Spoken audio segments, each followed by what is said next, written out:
এখন আমি কি সাউন্ড ডিজাইন করব। তো আমি আরেকটা নিয়ে রেখেছি আগে থেকেই। ওপরেরটা আমি অফ করে দিই, নিচেরটা অন করি। ঠিক আগের মতোই সবকিছু। তো এখন আমি কিছুটা দ্রুত করব। এখান থেকে আমি আগের মতোই সাইন ওয়েভ করে দিব। হয়ে গেল। প্লে করে দেখি। এখান থেকে আমি সাস্টেনটাকে একদম কমিয়ে দিই। এখন এর সাউন্ড এরকম হয়েছে।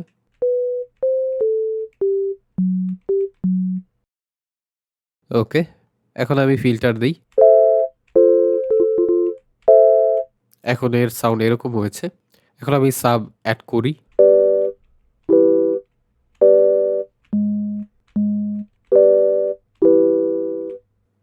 এখন এর সাউন্ড এরকম হয়েছে। তো আমি অ্যাটাক টাইমটা আরেকটু বাড়িয়ে দিব। আমি চাই না যে একটি ফ্লাকি সাউন্ড শোনা যাক। বেশি হয়ে গেছে। 0.031 রাখলাম।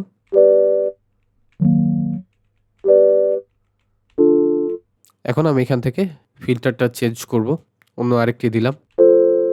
ওকে, আপনাদের বোঝানোর জন্য আমি আবারও একটি কর্ড প্যাটার্ন তৈরি করে ফেলি দ্রুত।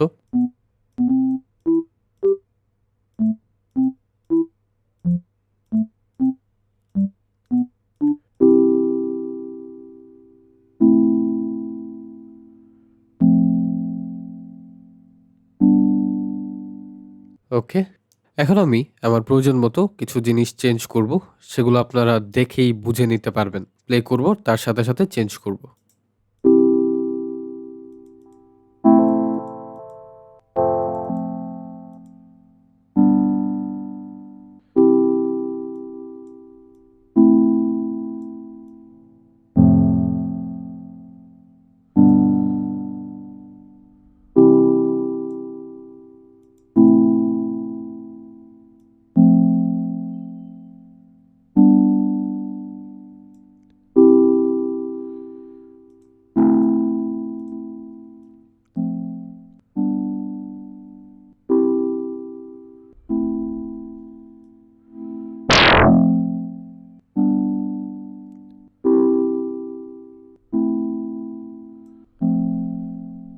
ওকে, আমাদের কি সাউন্ড কিন্তু রেডি। আমরা চাইলে কিন্তু এটিকে অ্যাজ এ পিয়ানো হিসাবেও ব্যবহার করতে পারি। ওকে, এখানে আরও কিছু জিনিস আছে যেগুলো আমরা এখন ব্যবহার করব। এখানে একটি মজার জিনিস আছে, সেটা হচ্ছে স্টার্টার। এটা যদি আমি অন করে দিই তাহলে প্লে করে দেখি।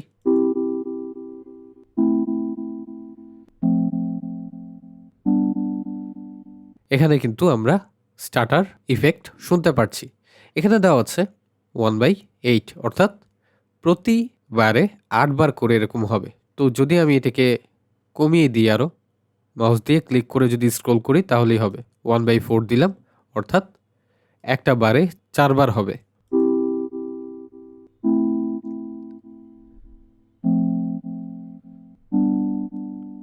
এখন কিন্তু আমরা অনেকটা ইলেকট্রিক পিয়ানোর মতো সাউন্ড পাচ্ছি।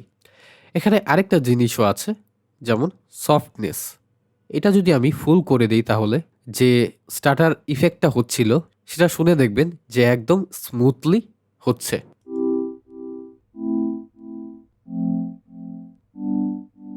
ওকে, যদি আমি সফটনেসটাকে একদম কমিয়ে দিই তাহলে দেখবেন যে স্পষ্ট আমরা বা অনেক হার্ড এই স্টার্টার ইফেক্টটাকে শুনতে পারবো।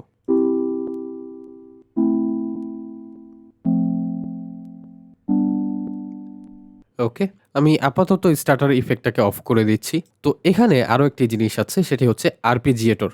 আরপিজিয়েটর বা সিকোয়েন্সার বেশিরভাগ গানেই ব্যবহার হয়ে থাকে, সেটা যে কোনো পার্টে হতে পারে। তো আমি এটিকে অন করে দিচ্ছি। এখানে দেয়া আছে 1/16, অর্থাৎ একটি বারে 16 বার হবে। কি হবে সেটা আমরা প্লে করলেই বুঝতে পারবো। এখানে দেয়া আছে অক্টেভস, অর্থাৎ একটি অক্টেভের ভিতরেই হবে। এখানে প্যাটার্ন দেওয়া আছে আপ, অর্থাৎ নিচে থেকে উপরে। যদি প্লে করে দেখি,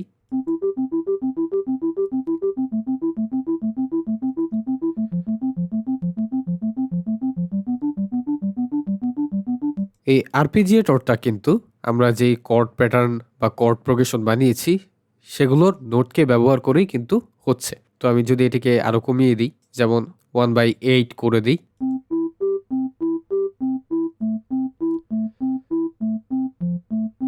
ওকে, এখানে আছে অক্টেভস। যদি আমি অক্টেভসটাকে আরো বাড়িয়ে দিই, যেমন 2 অক্টেভস করে দিলাম,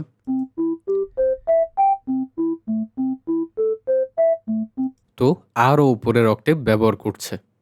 তো এখানে প্যাটার্ন দেওয়া আছে আপ। তো আমি যদি এটাকে চেঞ্জ করে দিই, ডাউন করে দিই, অর্থাৎ উপর থেকে নিচে আসবে। যেমন এখানে আছে সি মেজর কর্ড, উপরে আছে জি, এরপর ই, তারপর সি, উপর থেকে নিচে আসবে। যদি আমি অক্টেভটাকে কমিয়ে দিয়ে আবারও 1 করে দিই,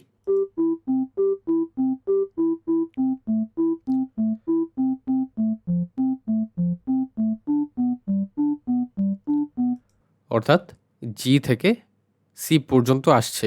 প্রথমে জি, তারপরে ই, তারপর সি, তারপর আবারও জি, ই, সি। তো এখানে যদি আমি চেঞ্জ করে দিই আপ অ্যান্ড ডাউন, অর্থাৎ উপরে যাবে এরপর নিচে আসবে।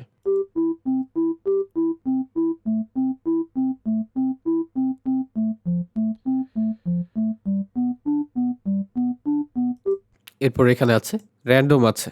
এটাতে যদি আমি ক্লিক করে দিই, তাহলে যতবার আমি প্লে করব প্রত্যেকবার আলাদা আলাদা আরপিজিয়েটরের প্যাটার্ন প্লে হবে। শুনে দেখি।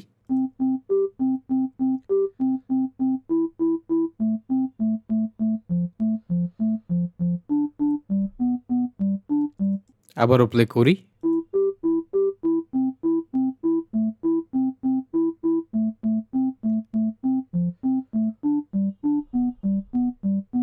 তো প্রথমবার একরকম শুনতে পেয়েছেন, এখন কিন্তু আরেক রকম। এভাবে আপনি যতবার প্লে করবেন ততবার আলাদা আলাদা আরপিজিয়েটর শুনতে পারবেন। তো যারা চাচ্ছেন যে ইউনিক কোনো আরপিজিয়েটর তৈরি করবেন, সেক্ষেত্রে আপনারা এই র্যান্ডমটাকে ব্যবহার করতে পারেন। এরপর সেটিকে ওয়েব ফরম্যাটে এক্সপোর্ট করে আপনার প্রজেক্টে ব্যবহার করতে পারবেন। তো আপাতত আমি এটাকে অফ করে দিই, আপাতত আরপিজিয়েটরটাকে। আর এখান থেকে আমি স্টার্টার ইফেক্টটাকে অন করে দিই, সফটনেস কিছুটা বাড়িয়ে দিই, 80 পর্যন্ত রাখলাম। এখন শুনে দেখি।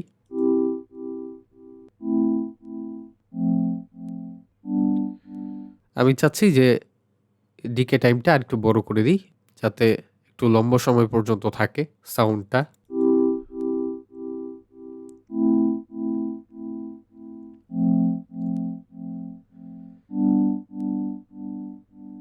ডিকে টাইম বাড়িয়ে দেওয়ার জন্য আমরা যে সাউন্ডটাকে বানিয়েছি সেটা কিন্তু একটু লম্বা সময় ধরে বাজছিল। তো এটি কিন্তু আমরা চাইলে ইলেকট্রিক পিয়ানো হিসাবেও ব্যবহার করতে পারি। তো এই ছিল আজকের সাউন্ড ডিজাইন নিয়ে একটি ভিডিও। তো এর আগেও আমি সাউন্ড ডিজাইন নিয়ে ভিডিও আপলোড করেছি। সেটা আমি FL স্টুডিওর একটি স্টক প্লাগইন দিয়ে ব্যবহার করে দেখিয়েছিলাম। তবে সেটাতে এত বেশি ডিটেলসে কথা হয়নি। তো আশা করি আপনারা যদি এই ভিডিওটা ঠিকমতো দেখেন, তাহলে আপনারা নিজেরা চাইলেও সাউন্ড ডিজাইন করতে পারবেন। আমার যতটুকু সম্ভব হয়েছে আমি ডিটেলসে সাউন্ড ডিজাইন সম্পর্কে আপনাদেরকে বলেছি। তো যদি কেউ চান যে এই প্লাগইনটিকে ডাউনলোড করে সাউন্ড ডিজাইন শিখতে, তাহলে ডেসক্রিপশনে আমি লিংক দিয়ে রেখেছি, সেখান থেকে প্লাগইনটিকে ডাউনলোড করে প্র্যাকটিস করতে পারেন। তো আশা করি আজকের ভিডিওটি আপনারা বুঝতে পেরেছেন। যদি কোনো কিছু না বুঝে থাকেন, তাহলে অবশ্যই আমাকে কমেন্ট করে জানাবেন। মিউজিক প্রোডাকশন সম্পর্কিত কোনো প্রশ্ন থাকলে আমার ফেসবুক পেজে মেসেজ দিতে পারেন।